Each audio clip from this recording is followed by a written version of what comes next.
Assalamualaikum, Prof. Morning. Hi, Assalamualaikum. How are you? Selamat hari raya. Good. Selamat Hari Raya. How are you?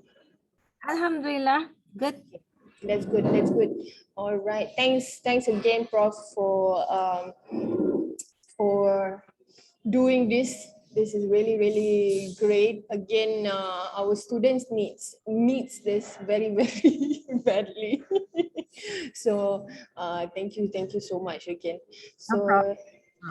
apa namanya, saya dah buat Prof jadi co-host, and then you can if you can check, boleh share screen. Boleh. Let me Oh, try, okay? all right. I will admit everybody at 10:28. So far we have around 10 people. Okay. Can you see my slides? Yes, I can. Okay, fantastic. Okay. Okay, so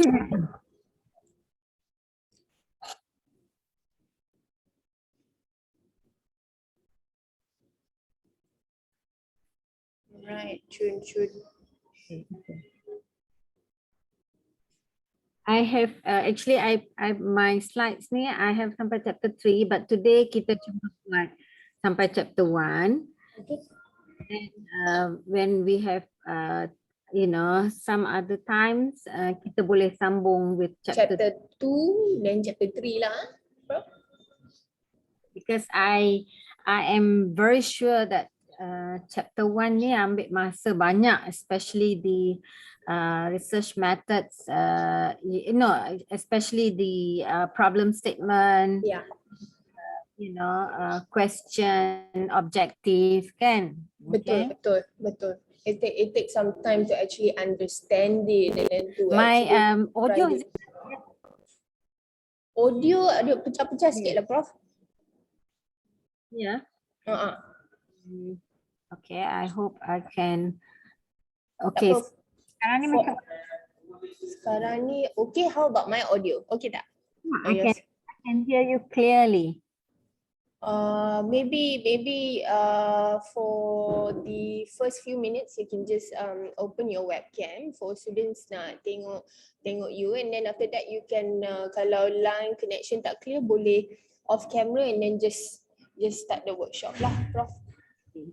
But I'll introduce you first, then and then I'll leave it to you lah.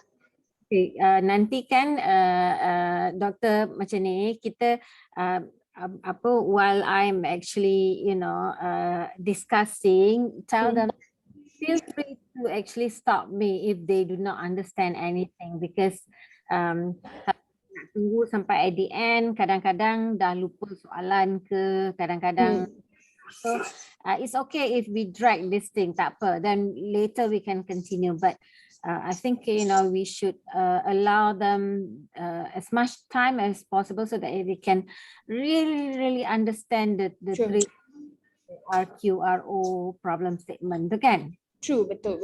Okay, no problem. I'll do that when I'm introducing you. No worries. Okay. All right, Prof. Thank you for organizing this, because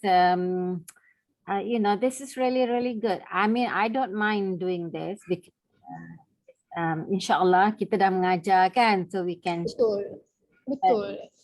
someone to organize. Plus the foundation yang budak-budak ni tak dapat tu memang tak ada. Yes, I know. So they have to go and struggle and do it and then with their own understanding. So this is good lah, Prof. Thanks, Prof. Okay, Prof, I meet them right now. Okay, Prof.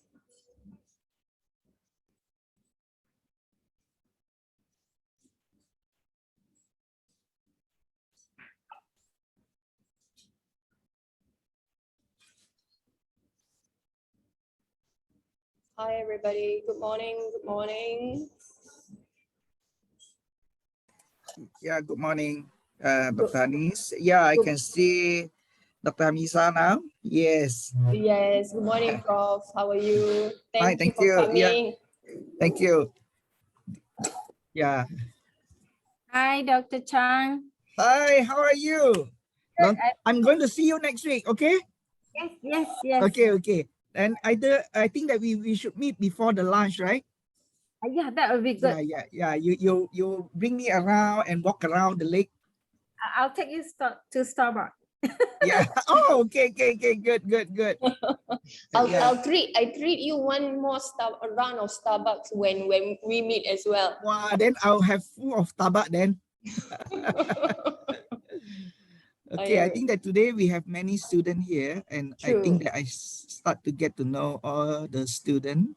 So as of today, Prof Chang, this is a workshop conducted by the school, but I've invited across many other schools in the faculty as well to join, because it's crucial for them to actually understand chapter 1, to write chapter 1. So that's how important it is, this workshop to Yeah. be organized. Yeah.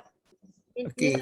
Dr. Tan, this what we have here at Taylor's actually, it's really interesting. It's different from what we have been doing at UPM, because here your proposal equals to chapter 1, chapter 2, chapter 3, and then Yes. you have to present it. It's like a viva where you have external examiner. Yeah. Whereas, at UPM and UKM, our student would present the proposal, only the, Internet. Internal. Yeah. So it's different, but I love the system here.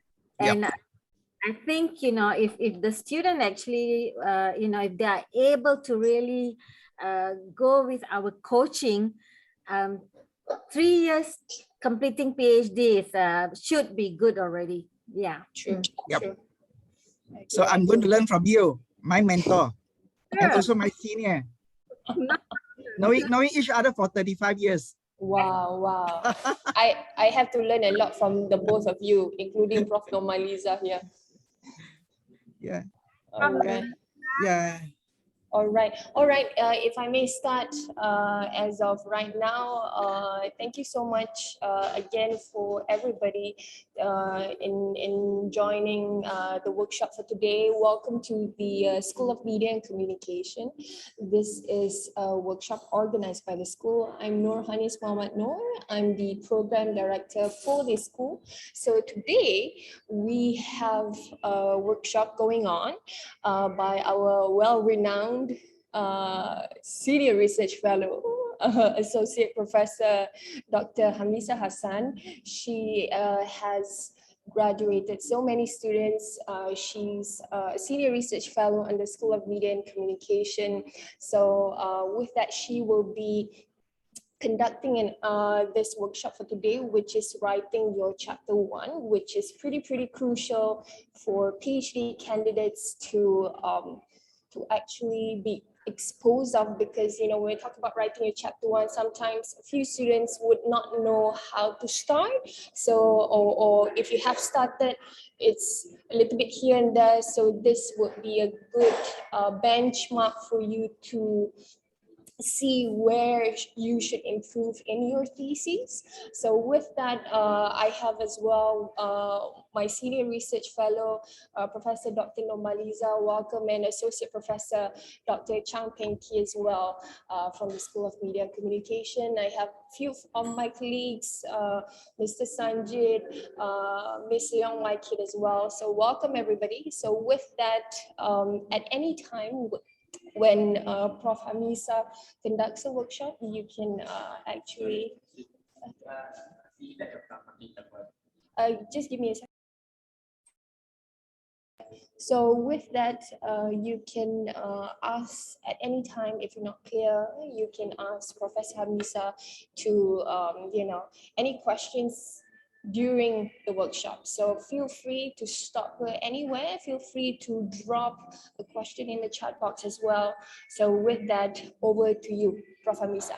Yes, thank you. Thank you, Dr. Hanis. Assalamualaikum to the Muslim. Okay. Good morning, everyone. Nice to see, some familiar names in here. Okay, thank you all for coming.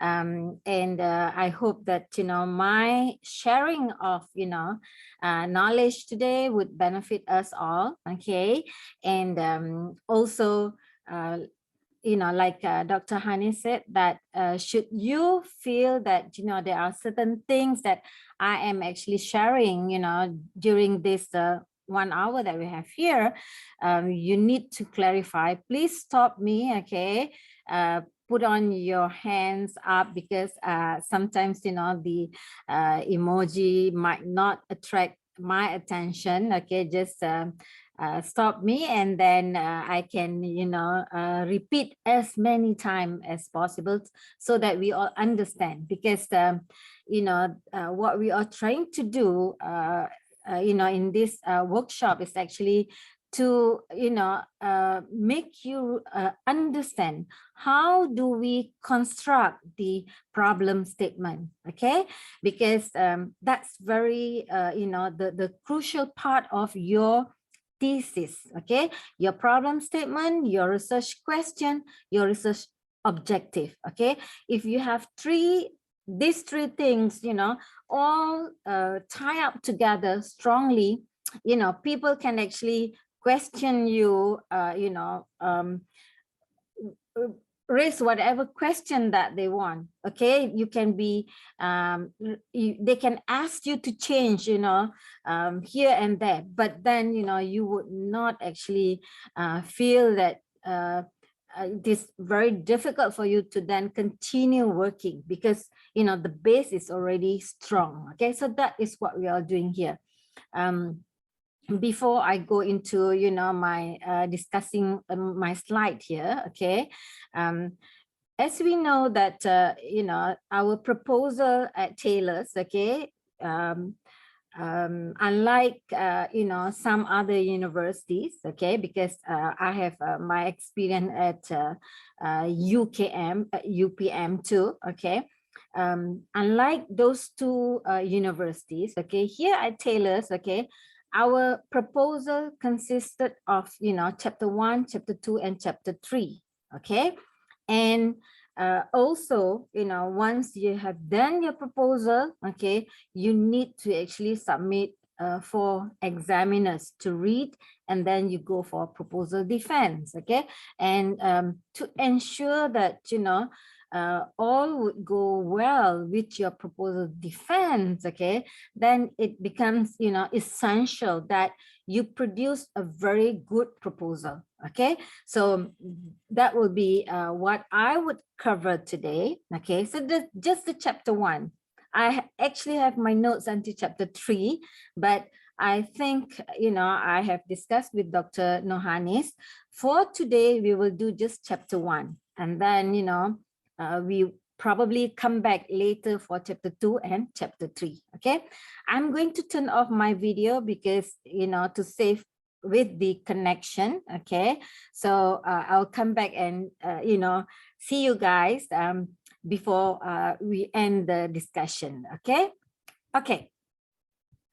So, okay, this is the topic that I have prepared. Okay, preparing a research proposal. Okay, writing your chapter 1. Okay, now you will find that, when we talk about chapter 1, okay, this will be the different items, okay, that I will be discussing with you today. Okay, minus chapter 2 and chapter 3. By the way, is my audio clearly, good enough for you, listener, online here today? Yes, Prof. Yes, Okay. yes.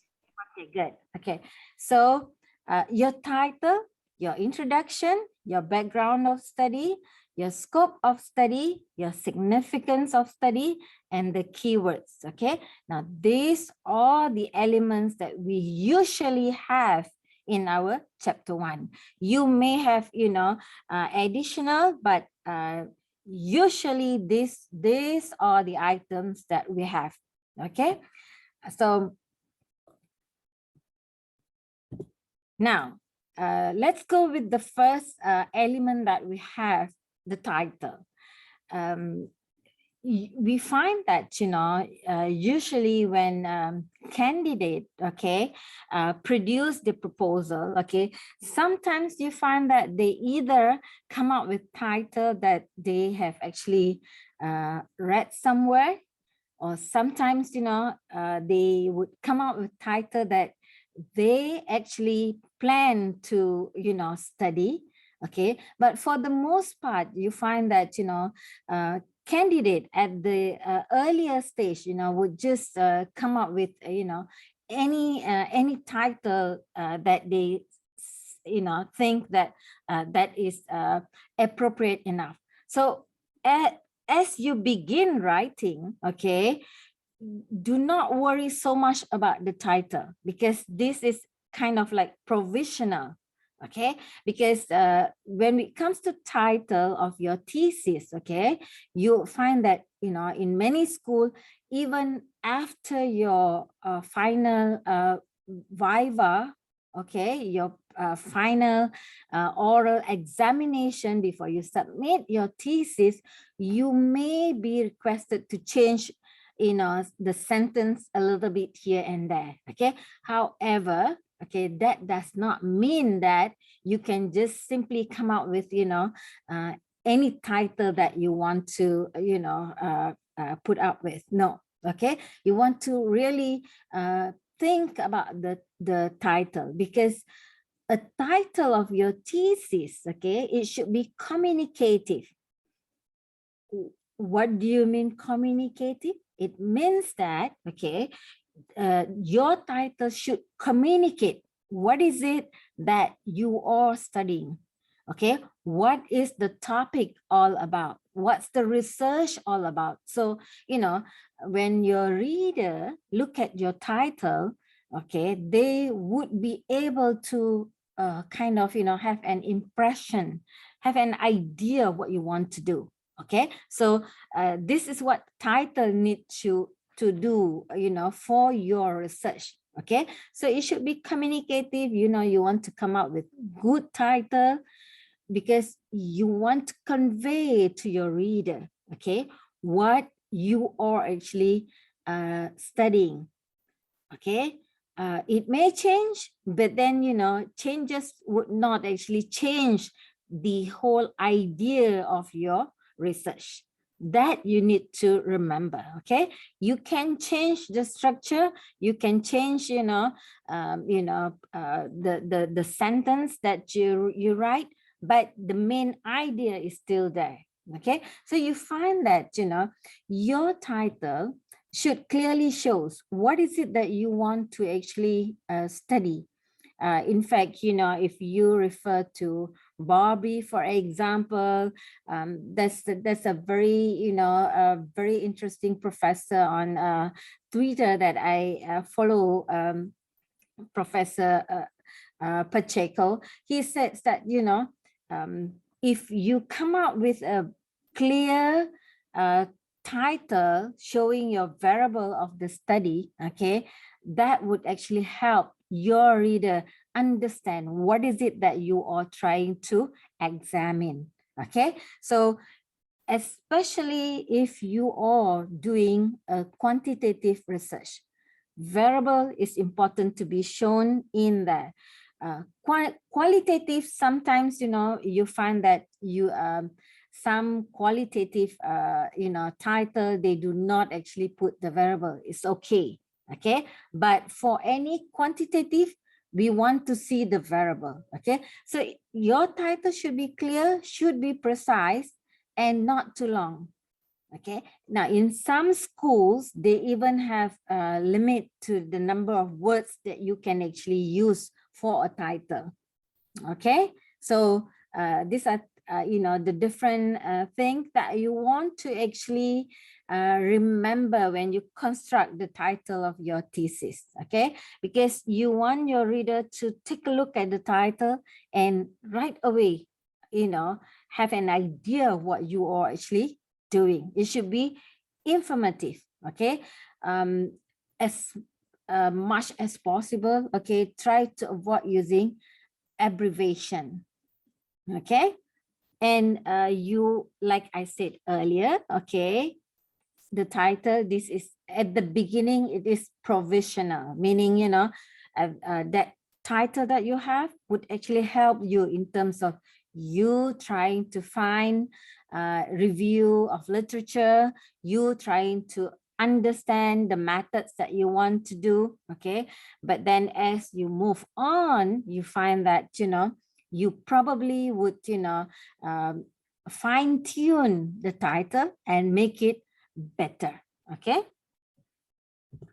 Okay, these are some of the samples of titles that I have, pick up that I would like to share with you, okay? If you look at the first example here, okay, this is clearly quantitative, okay? Because you are looking at effect, okay? Again, the use of this different term, okay? If you are doing qualitative, then remember that, you know, you would not be able to actually measure effect if you do qualitative, okay? We have listened, in fact, we have read some proposal that were actually presented, a few months that we have been here at Taylor's. We find that, sometimes candidates do this. So my, advice to you is, if you are doing qualitative, remember, you would not be able to actually measure effect if you do qualitative. So if you look at this, then you would clearly know that this is quantitative, because you have the moderating effect, and then you have the variable that this candidate is actually studying for the the research, okay? And the candidate is also looking at relationship between one variable and the other. So it's very clear, okay? Similarly with the second title here, sample, okay? And the third one too. Now, look at this fourth one.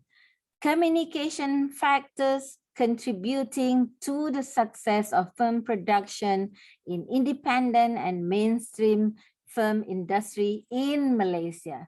Now, this one, okay, it can be quantitative, it can be qualitative, okay? While you are saying that, this communication as the variable here, contributing factor, but the data can comes from qualitative and it can also comes from quantitative, okay?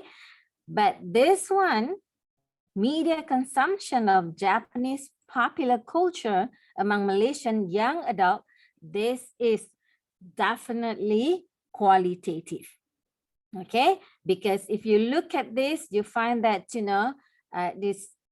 you do not see a relationship between variable, okay? Yes, you find the media consumption, but you find that, this is the topic is like a very big picture, okay? Now, this one, do you even live? Yeah, this is an example of how, in the US, they would allow you to come up with this kind of topic. In Malaysia, in some schools, they would say no question mark, no semicolon, no, the system of the school. So for us here at Taylor's, okay, my advice to you is check out Taylor's house system, house style, we call it, okay? Check whether we are allowed to do this at Taylor's, or is there any,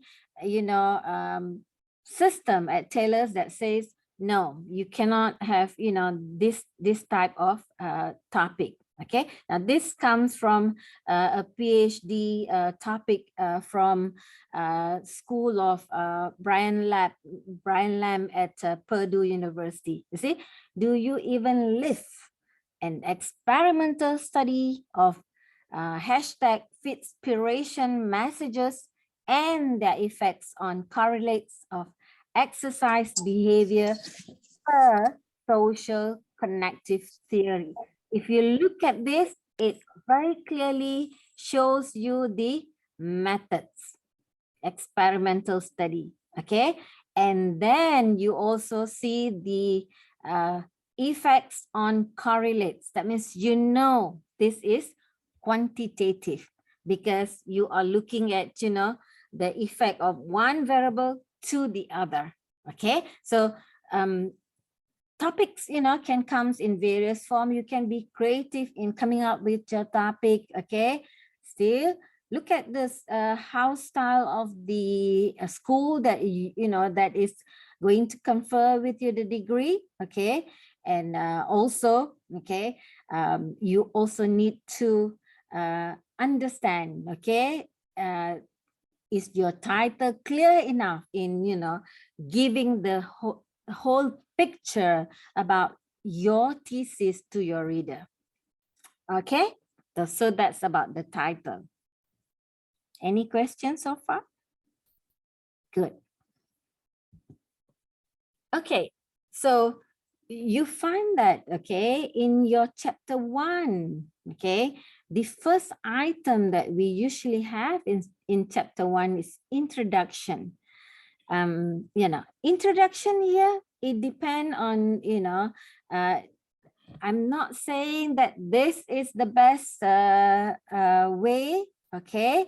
But what I'm saying is this is, you know, a good way to actually introduce your thesis, okay? You'll find that sometimes, okay, in introduction, candidate would just dive in right away, writing about, you know, the history of the work. Okay, for example, if you are actually trying to examine, you know, the use of social media in the film industry in China, so the background you tend to go with the history of you know, social media usage and so on.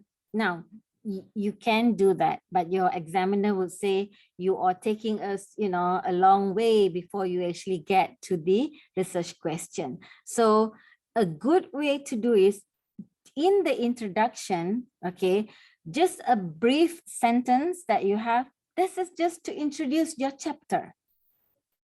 Okay.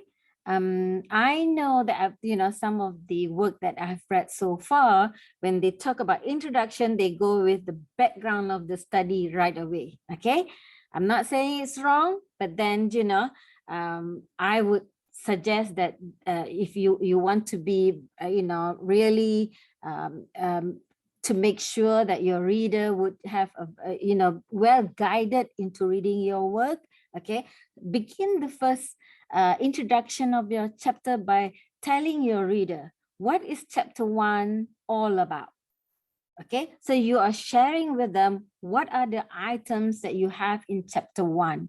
So that will be more, you know, guided for your reader. Okay, so so introduction will be just, you know, very brief, very short, 1 paragraph, just telling them that in this chapter 1, these are the items that I will be discussing. So remember, use, you know, for proposal, you cannot use past tense. But for your thesis, once you are done, you know, before your viva, for your final oral examination, yes, you use past tense. But for proposal, you cannot use past tense because you have not yet conducted the study. Okay, so you say, okay, this chapter will discuss the background of the study, you know, and then, you know, the significance and so on. So it's just, you know, introducing the chapter. So that's introduction, the first item in your chapter 1. Okay, and then, okay, move slowly to the, wow, this is really tiny. Can you see this one? Not really, Prof. Yeah, it's tiny, but I will read it to you. Okay, it looks huge in my my laptop. Okay, but never mind. I will read it to you, and then later I will share with you the slides. Okay, my apology to this small font here. Okay, background of the study. This will be the item number 2 of your chapter 1. Now, I like to do this inverted pyramid when it comes to constructing the background of the study. Why? Because, okay, this one, the top part of the pyramid, you find that it's very wide. And then, as you move on, you find that it goes, narrow and narrow. Okay, so this top part, okay, this is where you begin your background of your study, where you actually offer the brief overview of your topic.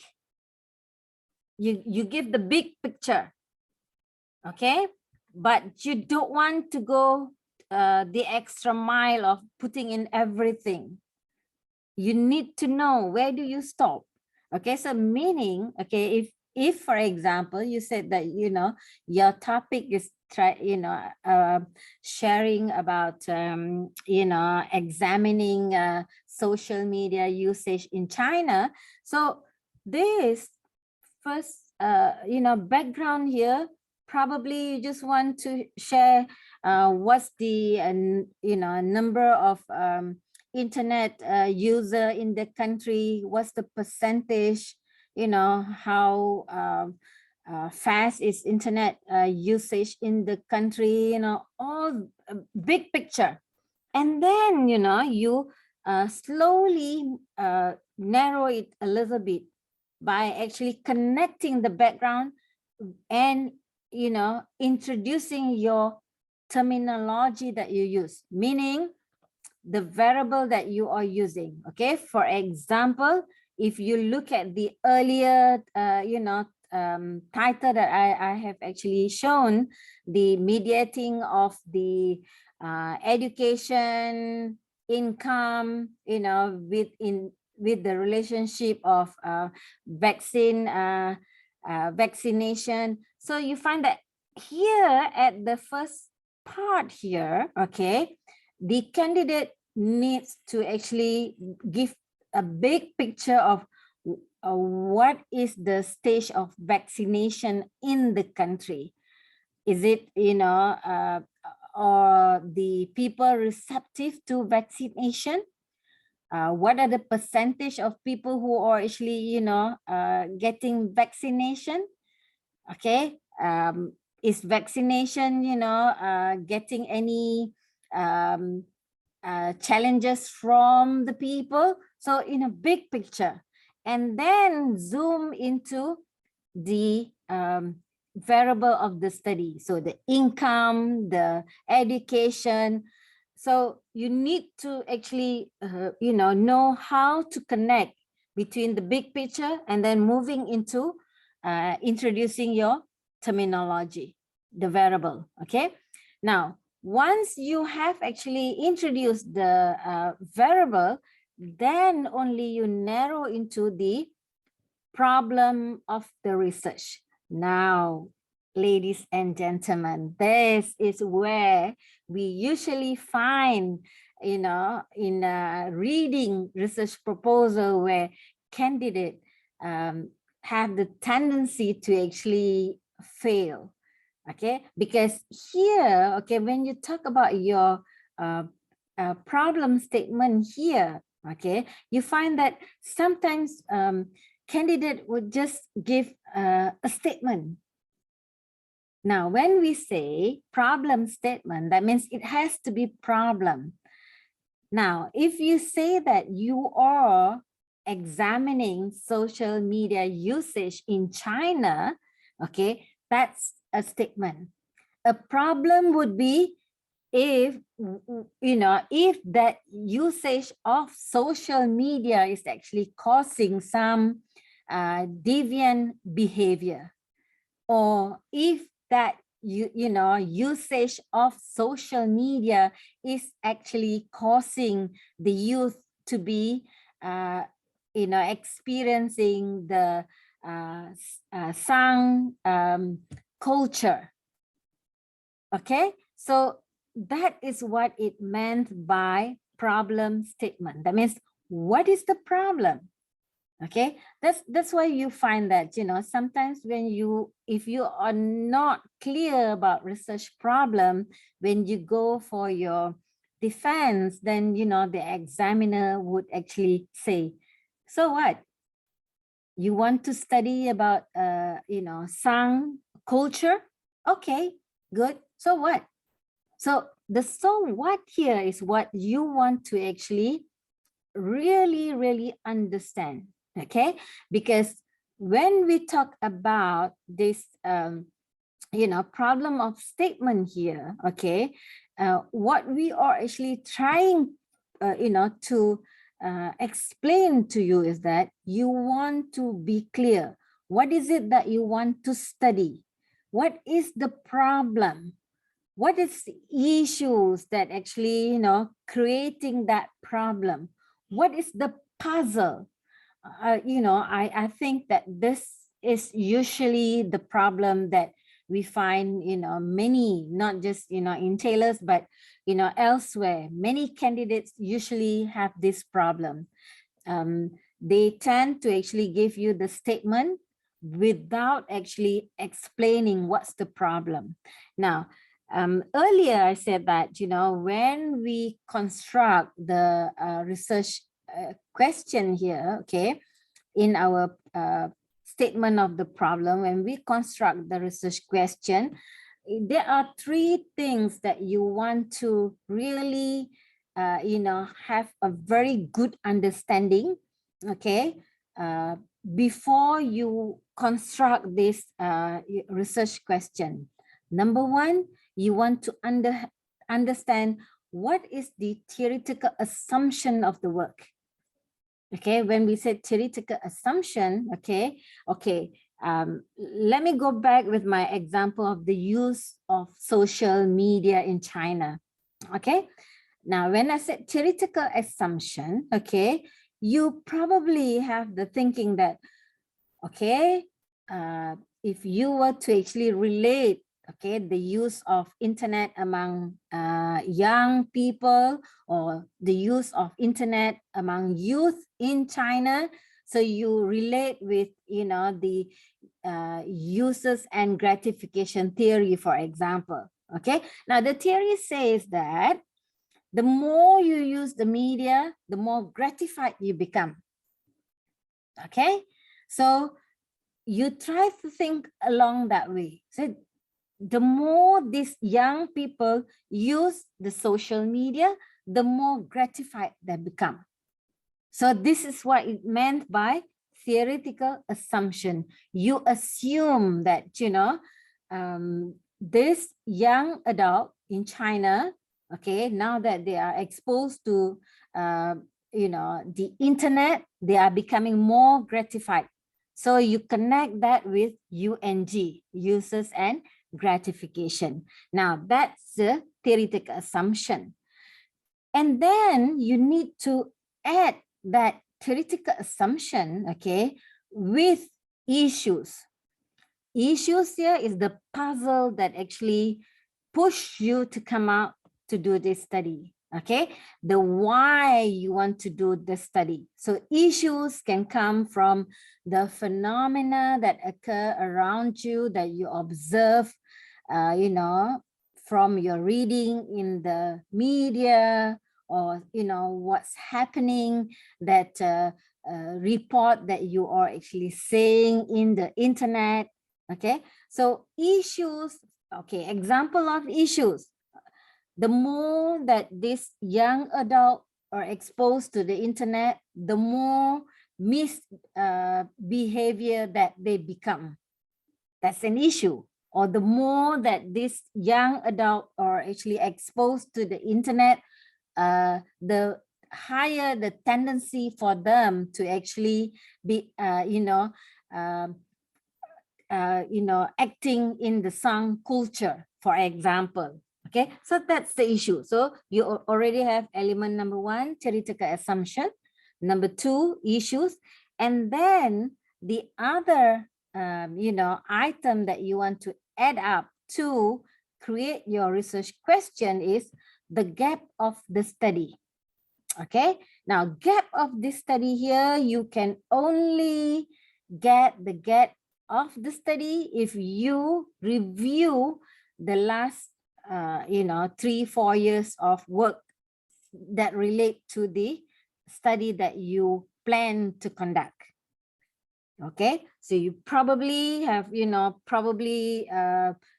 have read like maybe 50 journal article, and then in that 50 journal article you found that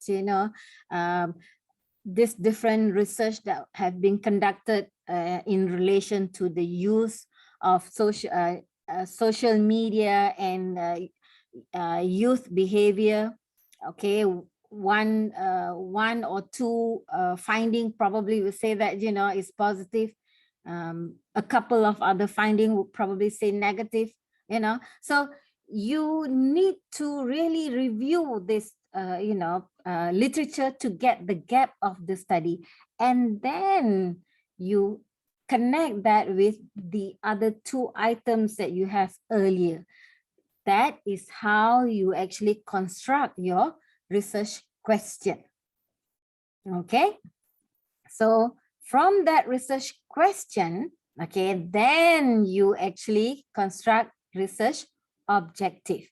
So research question and research objective, okay, it should be it should synchronize, meaning research objective needs to echo what you have in your research question.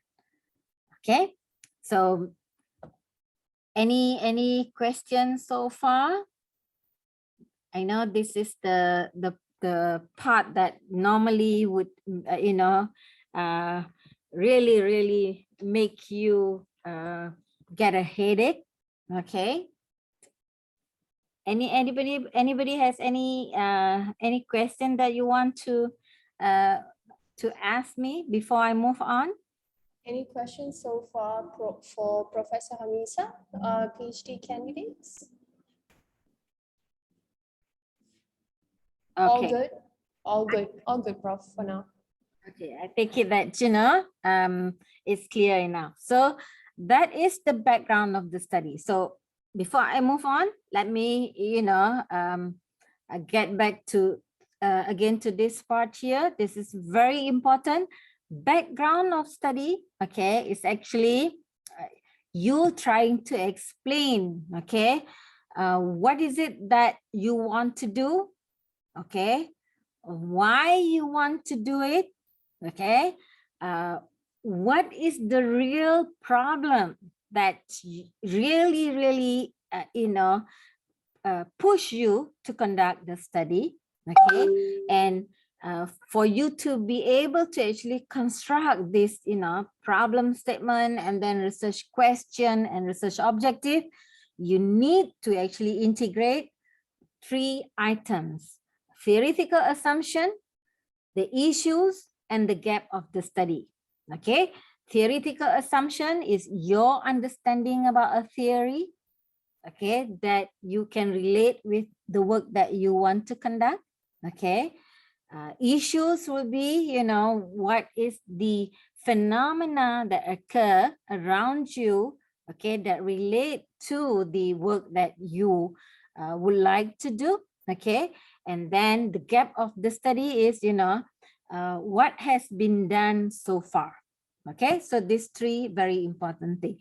Now, as for I think whether you are doing qualitative or whether you are doing quantitative, okay, this part of the proposal, it has some differences, okay, but not that big a difference, okay, because the way we construct research question and research objective for quantitative and qualitative, you find that in some school that there are some differences between them. Okay, so don't worry, okay, if you are confused, you are doing qualitative, would it be okay to do this? You can still do, you know, following the way that I suggest earlier, okay?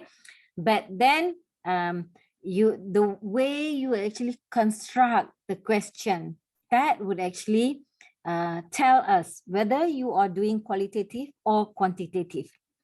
How so? Now, if you are doing quantitative, usually you will begin with a what question, W-H-A-T, okay? Because quantitative, okay, would need for you to actually come up with a yes or no, and then, you know, you need a statistical figure to actually allow you to analyze the data and later, you know, share your finding, okay? But qualitative, you usually have the why question, because in qualitative, you know, your answer is not going to just stop there, but you will go on and on and on. You say, oh, why are the young adult using internet?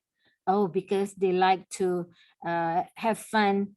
Why? You know, so you go on and on and on and on, you know. So that's qualitative. But for quantitative, you normally have the what question. My suggestion, okay, if you can get hold of Catherine Miller, that's a very good, you know, conceptual theory in communication, okay, that would help you understand, particularly to construct not just, you know, understanding theory, but also the philosophical of, you know, conducting research in communication, okay? I would share the title with Dr. Hanis later, and then if you would like to check out the book, okay, you can get the information from Dr. Hanis, okay? Okay, now, this is another item that we need to have in our chapter 1, the scope of the study. Why do we need to put a scope? Because, you know, whatever that we would like to study, it would be a very big thing, a very big issue, a huge phenomena. And while conducting PhD, okay, we want to graduate in 3 years, it may not allow us to really do a lot of things. Okay, so for that reason, okay, we need a scope. Now, when I say scope, go back to my earlier example of usage of social media. Now, social media is the big, you know, it's a big topic, right? Under social media, you have Facebook, you have WhatsApp, you have blog, you have WeChat, you know, you have YouTube, you have all these different new, you know, channel online that you can think of, that social media, okay? But if you are just going to really examine, you know, whatever that is being, you know, done via WeChat, why don't you just put WeChat instead of saying social media? So this is what it meant by, you know, scope of study. That means, you know, you explain that, well, this study, okay, while this study would actually explore social media, however, this study would only examine the usage of WeChat. So this is, you know, scope of study, okay? We talk about scope of study, okay? It can be scope in terms of geographical boundaries, meaning, okay, my study would only cover China. Okay, young adults all over the world are actually using the internet. Young adults all over the world are probably using WeChat. but my study would only look at the usage of WeChat in China, boundaries. Okay, that's the scope. Because if you do not spell out, then your reader, your examiner would be thinking, oh, okay, this is interesting. You are talking about the use of social media, so you probably will be looking at all the different social media that you can find. You are talking about the usage of WeChat, so it must be the usage of WeChat by young adult all over the world. Okay, so explain clearly the scope of your study. Okay, so it can be scope in terms of the the topic. Okay, what is it that your focus is all about? It also in terms of the geographical boundaries, okay, and analytical boundaries. Okay, because you find that when you are analyzing your data, okay, you'll find that you probably will be seeing a lot of different items. Okay, so you need to actually plan what is it that you are going to analyze. That's very important. Okay, so that you would actually be guided. Otherwise, you'll find that you will spend years just trying to analyze the data that you have, especially if you are doing qualitative research. See, okay, qualitative research is very interesting. You would have very rich data. Okay, but if you do not know where do you stop, where do you begin, and where do you stop, then you'll find that you will spend years just doing that particular topic.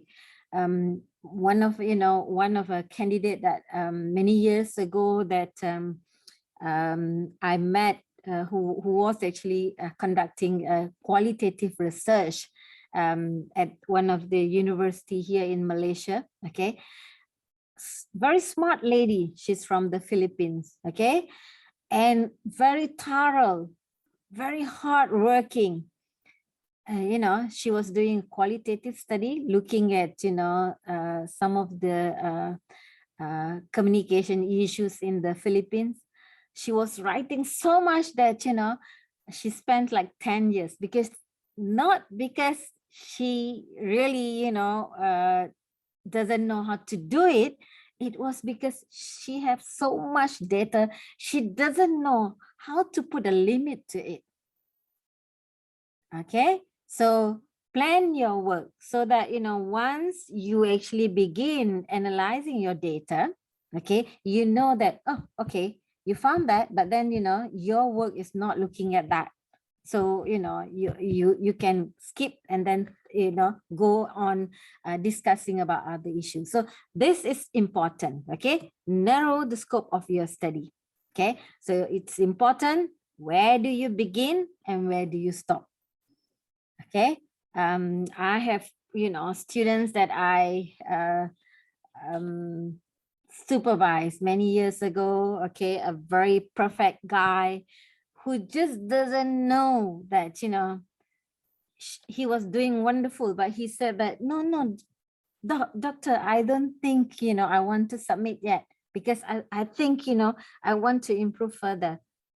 Okay, let me tell you, you are not trying to get this is not nuclear science. Okay, this is just for your PhD, the process for you to understand research, how to conduct research. Okay, this is not for you to actually gain Nobel Prize. No. Okay, this is for an exercise, so that later when you become a professor yourself, you know what is conducting research all about, how to do it. Okay, so you need to know when to say, okay, that's it, I'm not going further into this. So at the beginning of your proposal here, you should really put the boundary already, so that that would help you.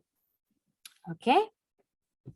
And then you have the significance of the study. Okay, this is also important. Okay, we realize that sometimes candidates find it difficult to actually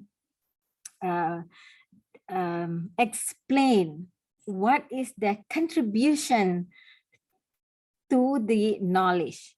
So we find that, when it comes to significance of study, we always have, okay, this study of the usage of internet would help the China government, and the Chinese government, it would help the youth in China. Okay, sure, that is good. But you are doing, an academic research.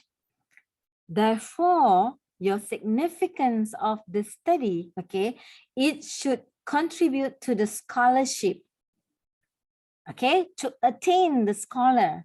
Once you have your PhD, you become a professor, you want to profess, okay? So significant, okay, the significance of the study, okay, to the body of knowledge, meaning, okay, how would the finding of your study contribute to the theory that you have actually utilized in your work? Okay, uses and gratification, okay, says that the more you use, the more gratified. So probably your finding would say that, the more gratified, the more you would use. So that's your contribution, okay?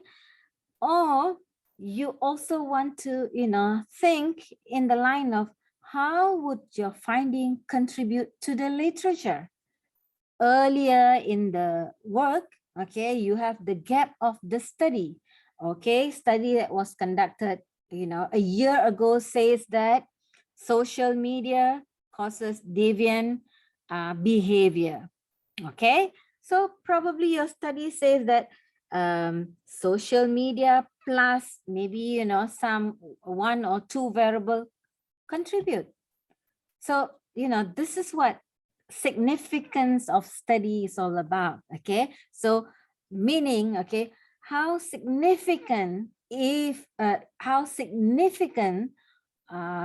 of your study to the body of knowledge. Okay, what would your study contribute? Okay, so you want to be fair to both the theory and also the practice. So the practice would be, the significance of your study, the findings of your study, okay, would actually contribute to policymakers. Then you can come, in helping the government, the schools, etc., etc. Okay, but the theoretical is very important because this is the academic work. Okay, and finally, keywords.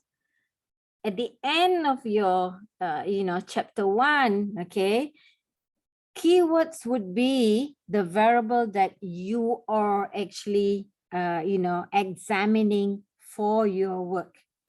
You don't want to for example, if your work is actually usage of WeChat among young adult in China, or relationship between usage of WeChat and deviant behavior among young adult in China, that means, the keyword would be the usage of WeChat. Okay, and then what? Deviant behavior, and then young adult. So that those three things, okay, would be the keywords for your definition.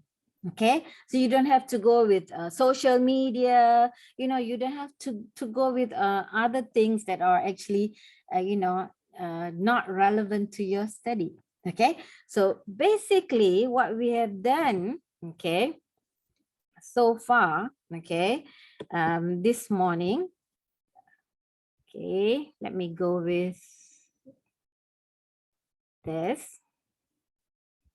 Okay, what we have discussed this morning, okay, the titles for your research, the introduction, the background, the scope, okay, significance of study, and the keywords.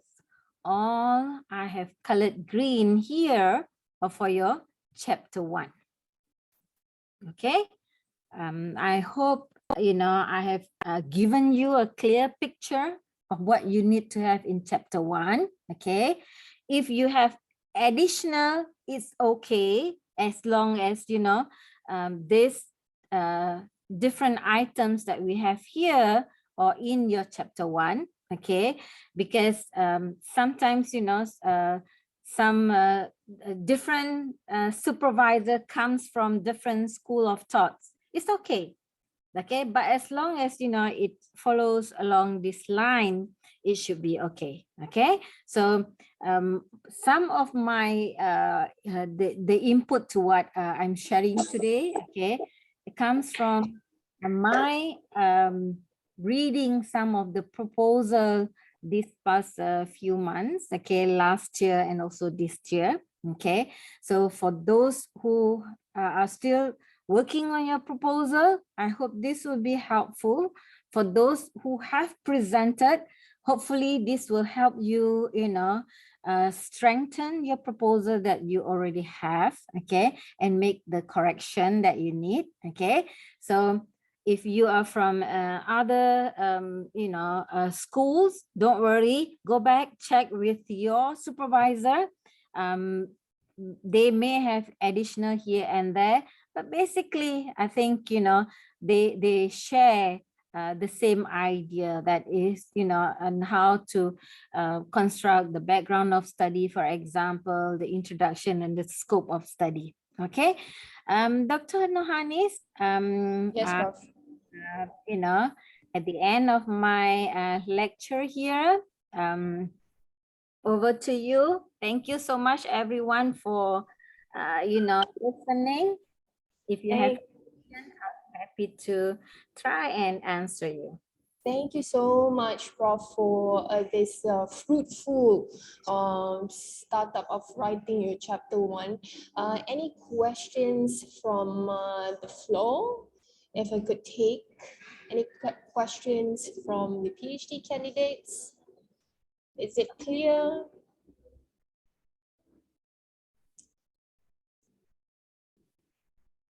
Oh, I'm seeing Johan in here. Okay. There's no question so far. It's very, very clear, Prof. That is good. I just have, okay, there's a question from Dr. Kasim. Yes. Okay, yeah. Hello.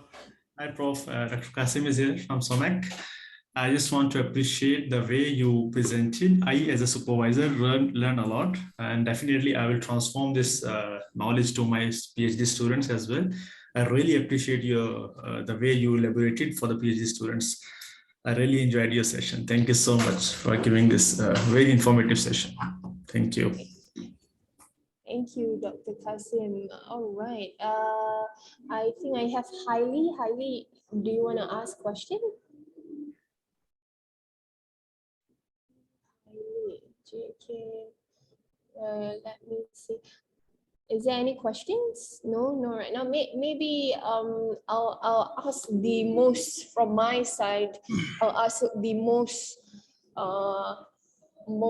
I would say the frequent question that any PhD candidate will ask to an examiner. You are an examiner yourself. Would be how many citations should a PhD candidate put in a problem statement to verify that their issue is a problem?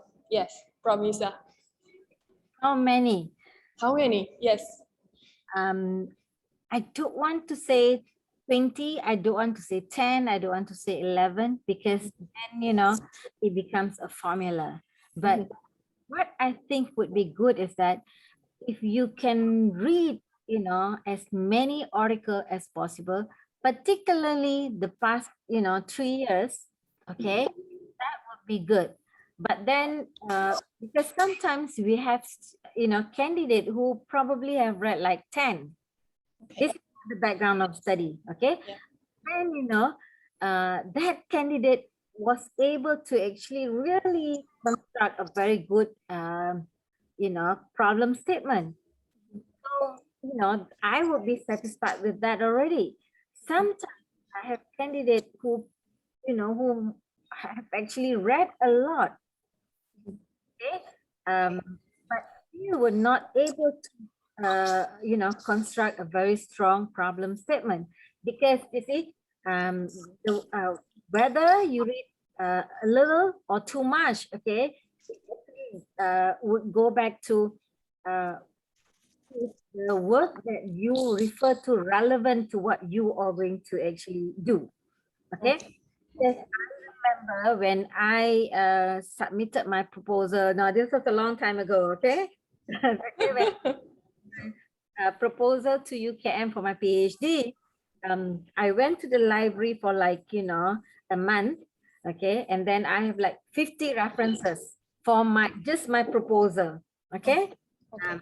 But not the question, but the whole proposal for submission of application, not my thesis proposal. So again, I have friends who actually have done just very little references, but they were able to construct, really strong, they came out with really, good proposals. So it would depend on what is it that you are doing, okay? How well do you connect with your review of the literature, okay? And how lucky you are to get, really good, article, okay? So I thought you were saying, if you're lucky to get good examiners, then you are lucky. That is another, contributing factor also. Yeah, that's right. That's right. All right. All right. Any other questions? Thank you, Prof. Hamisah. Any other questions from anybody? From PhD candidates? Yes. I would say thank you very much for this informative lecture, but here is the question: when will be chapter 2 and 3? When will be the workshop for chapter 2? Yes. Soon. Hopefully, when we have the time, we will blast out an announcement to all schools of FSLM, and we'll invite everybody, definitely. Yeah. Okay, thank you. I'm available, like, we can continue next month, or I'm okay, because at the moment, Prof. Normaliza has not given me any thesis yet to read. Give me like, 2-3 theses at one go. So at the moment, she's nice to me, so I'm okay. Yeah. Okay, we will organize soon, hopefully everybody. Thank you very much.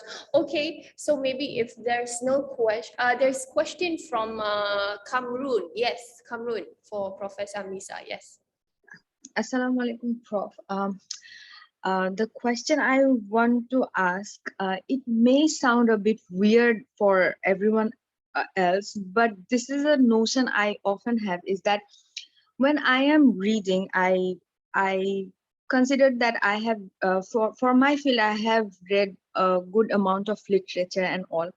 And what I am looking at is the vaccination intention and situational factors. But the issue I often face is that I feel like, I feel like there is good enough literature that the contribution that I want to make, maybe it's not directly done in the particular theory I am using, but somehow else, directly or indirectly, it has been said there in the literature, maybe using a different theory or something. I mean, is it normal for PhD students to have this kind of feeling that, the contribution they're making or the thing they're doing, it's not entirely very, very new or something like that? Okay, that is where your relationship with your supervisor comes in handy, because sometimes when we as the candidate, we would think, I think, I've done enough. So usually, when I was doing my PhD, I would actually, spend like, a month or so rewriting whatever that I've done. Usually I would not give my first draft to my supervisor. Okay, I would complete draft number 1. I would read again, redo 4 or 5 times, and then I will submit it to my supervisor, because the second reader would be able to actually, identify whether there are any more loopholes that we can actually fill up. So, if our supervisor go through and then they can come back to us, I think you should be reading this. I think, here you need to elaborate it this way. So then, you would be able to patch up, wherever that you may think, because sometimes, especially when we are doing the work, we always think that it's either way. Okay, some candidate will say, I'm done. So you do it, probably, you have that written probably 2 draft, and then you submit. But then there are also other candidates. So like, I said earlier, okay, one of my supervisee, he is so Mr. Perfect that, sometimes I have to tell him, just give it to me. Let me read, let me tell you whether it's right or you need to add more. So there's no one way to do it. But if, let's say, you have already written like, 4 or 5 times, send it to your supervisor. Let your supervisor read, because, that is what your supervisor is there for, to guide you, to read your, your work and tell you, look, I think you should be adding this. I think, you should go this way. I think this is, not the right way. So, don't limit yourself. Okay, you want to be as free as you want to be, and you also want to limit in terms of, I don't want to go that far anymore. Okay, so that's one way. The other way is go back to in your proposal. Okay, what is the scope there? Okay, so that you would not go overboard.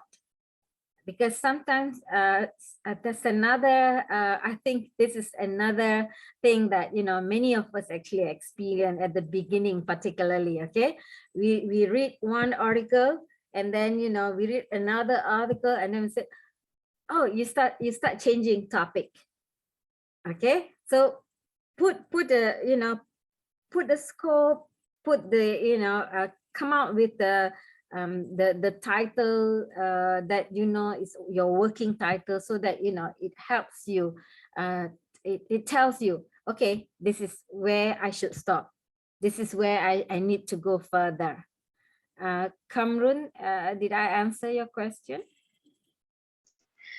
Yes, Prof, but I think the second part actually quite clearly answered my question more relevantly. Thank you so much. You're welcome. Thanks, Kamrun. Thanks. Any other questions from PhD candidates? Maybe second last one or last one? Yes, I have a question here. Yes, Xiang Yes, Wei, yes. yes. For the gaps, I'm wondering, because for sometimes my supervisor and other teachers may suggest that there are not enough gaps for my PhD, the research title. So I'm wondering, do we have a standard for that? How many gaps do we have to have for an in-depth PhD dissertation? Like, why in theoretical, why in context? How many gaps do we have to have for sufficient? Okay, gap of study. Okay, I usually would not go in terms of how many. Okay. When I examine, I will like, what is the gap that you are trying to fill up? Okay, for example, okay, going back to my example of the usage of social media among youth in China earlier. Okay, so probably 3/4. This is how you want to work out, to identify the gap. You probably have, one article that you have read. This is the variable that shows the gap of the study. Okay, there's another article. This is the variable that look at the gap. Probably if you draw out the diagram, you find that probably, 3-4 articles were actually looking at the same variable to fill up the gap. Okay, but then you probably find that, maybe another 3 or 4 article, okay, look at another variable. So when we say about gap, we need to read the article. We need to analyze, and then we need to actually relate with what we are doing. Okay, so like what is the topic that you are doing? Me? Yes. I'm doing education, and specifically in corrective feedback in language teaching. Okay.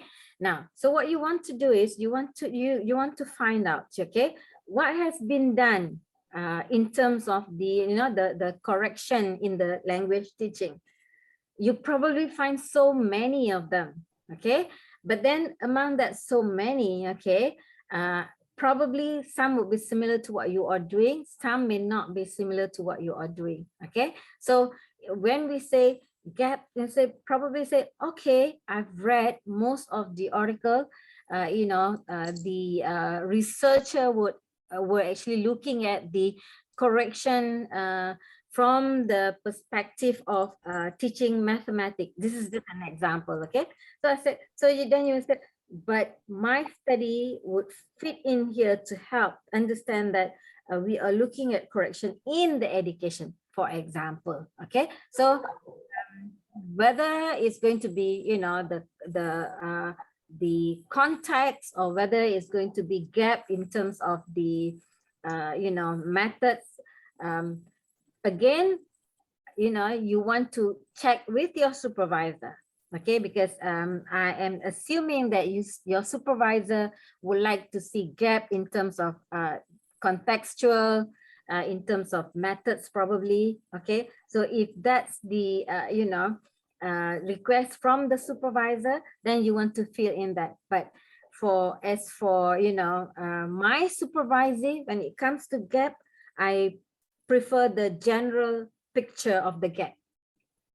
So different supervisor would tackle this differently. It's not wrong, okay, but you need to know your supervisor. Okay, thank you. All right, thank you for the question, Xiang Wei. Thank you, Prof. Hamisah, for the very well answered as well. Any other questions? Last question from the participants. If we can have one more. Everybody okay? All right, I think almost everybody, is good as well in terms of your clarification and the explanation of chapter 1, Prof. Hamisah. So thank you so much again for taking the time to explain and teaching the PhD candidates and sharing your knowledge on writing your chapter 1. So thank you so much. So with that, can we have everybody, if you're comfortable, to open your webcam for a bit for a picture, if that's okay? All right. All right. Okay, if everybody is good. Okay. Okay, we have a couple more. I'm waiting 1 minute for everybody to just open the camera. All right. Okay. All right. So with that, let's take a picture together in 1, 2, 3, smile. And another one, if that's okay. Okay, in 1, 2, 3, smile. All right, thank you so much, everybody. Again, thank you so much, Prof. Hamisah, for taking the time to explain and share writing your chapter 1. I hope this is very beneficial for all PhD participants, and I will be forwarding the recording session and the slides, maybe earliest next week to each and every one of you. Hopefully we will have time for chapter 2 workshop and chapter 3 as well by Prof. Hamisah. So with that, thank you so much everybody for coming in, and please have a good day and be safe. Thank you so much. Thank you. Bye. Bye. Thanks, Prof. Hamisah. Thank you. Bye. Wu Tong, I will be in touch with you in email, okay? Okay. Thank you. Okay. Thank you. Thank you, Okay. everybody. Bye, Thank doctor. you. Bye. Thank you, everybody. You may leave the meeting room. Thank you so much. Yes. Thank you. Thank you. Thank you. Thank you, everybody. Thank you. Thank you. No problem. Thank you. Thank you.